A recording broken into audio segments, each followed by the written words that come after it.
Après la décision du juge Théodore Méron, président du mécanisme de l'ONU pour les tribunaux internationaux, de prononcer une libération anticipée contre les deux condamnés pour génocide, Ferdinand Nahimana et Emmanuel Rukundo, et incarcérés au Mali, l'Organisation de défense des droits des rescapés du génocide condamne cette décision.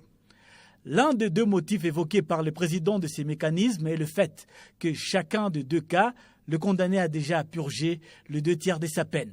Cette décision a été très mal accueillie par les rescapés du génocide. C'est une décision triste, car une personne condamnée pour génocide ne devrait pas bénéficier d'une libération avant la fin de sa peine. Le génocide est un crime grave, de telle manière qu'il est inconcevable de permettre une libération anticipée pour bonne conduite. C'est une manière de dénigrer les génocides.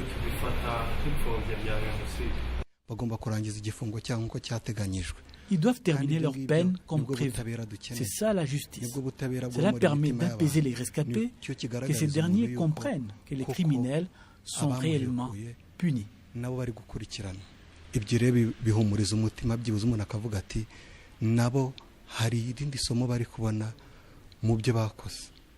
Egide Kuranga, le vice-président d'Ibuka, a déclaré que cette décision du mécanisme de l'ONU pour les tribunaux internationaux de libérer ces deux hommes est à condamner avec la dernière énergie et que cela représentait une honte pour la justice internationale.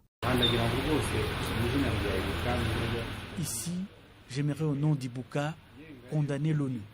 Certains parmi les juges, notamment c'est Théodore Méron, posent des actes qui démontrent un dénigrement et une négation du génocide. Ils n'ont rien fait pour écouter notre voix. Nous aimerions qu'ils écoutent également notre voix, notre douleur, qu'ils comprennent qu'ils sont en train de nous blesser. Mais nous avons décidé de vivre. Nous n'allons jamais perdre espoir et courage de leur dire ce que nous pensons.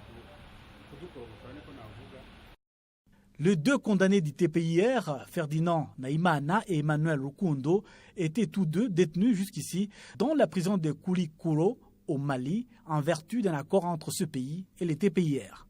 Les deux hommes ne sont pas le premier venu. Le premier est docteur en histoire de l'université Paris 7 Jussier et ancien professeur à l'université du Rwanda.